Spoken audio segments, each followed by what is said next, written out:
Hi, this video is part two of a mini-series based on research released by Anthropic in March 2025. They are the company behind the Claude models, and in this study, they did something most people in AI have only dreamt of. They started opening up the black box. They used a method called circuit tracing to study what's going on inside the language model, Claude 3.5 Haiku to be specific. Not just what answers it gives, but how it got there, how it makes decisions, how it connects ideas, and sometimes how it gets things completely wrong.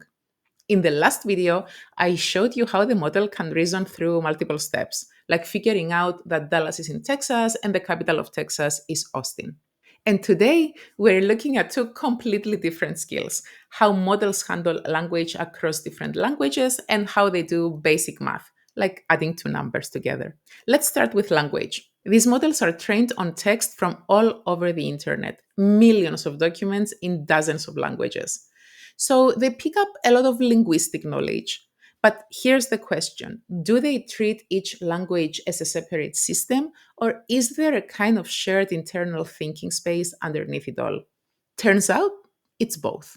The researchers found that the model has some circuits that are language specific and others that are language independent, circuits that work the same way across languages. And here's a cool example. They asked the model what's the opposite of small, not just in English, but also in French and Chinese. And deep inside the model, the same internal features lit up no matter which language was used. It's like the model has a shared concept of opposite that it uses across languages. That's not something it was explicitly taught, it's something it learned to represent. Then they did something even more clever. They took the model's antonym features, features that help it find opposites, and they swapped them with synonym features, features that find similar words. But they only did this in English. Then they asked the model to give opposites again, in French and in Chinese. And what happened? The model started giving synonyms instead of antonyms, but still gave the answer in the correct language. And that tells us two things. One, some parts of the model's logic are shared across languages. And two, even if it's responding in French or Chinese, English still shapes what's happening underneath.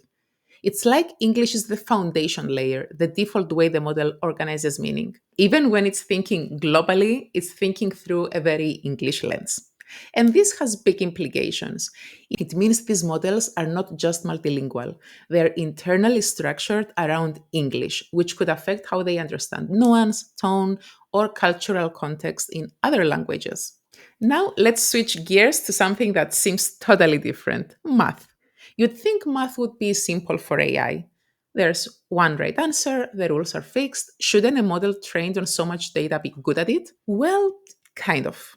These models were not trained to be calculators. They were not built with math functions in mind.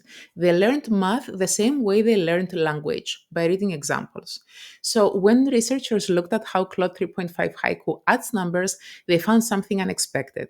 It doesn't use one clear method. Instead, it uses a mix of strategies. Some features in the model behave like a lookup table. They match familiar problems to familiar answers. Others follow a more step by step approach, similar to how a human might do math in their head.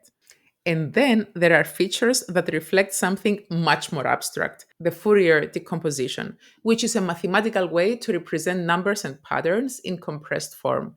So even a simple question like what's 47 plus 15 could activate all three strategies at once. That's kind of amazing, but it's also a little messy. And here's the part that really stood out. Even when the model gets the answer right, it cannot always explain how it got there. The researchers asked it to describe the process, and the explanation sounded perfectly reasonable, but it didn't match what the circuit tracing showed. The model was basically making up a story that sounded right, even though that's not how it actually did the math. And this tells us something really important. Just because a model is confident does not mean it understands itself. And just because it can do something does not mean it knows what it's doing. That's why circuit tracing matters so much. It gives us a way to look under the hood, to see the strategies it's using, to notice when those strategies conflict or get in each other's way, and to build a better picture of what it means when a model knows something or when it's just guessing well. In the next video, we'll explore a problem every AI user is familiar with: hallucinations, when the model confidently makes something up. Why does this happen? What does it look like on the inside? And is there a way to catch it before the answer goes out into the world? That's what we are diving into next. See you then.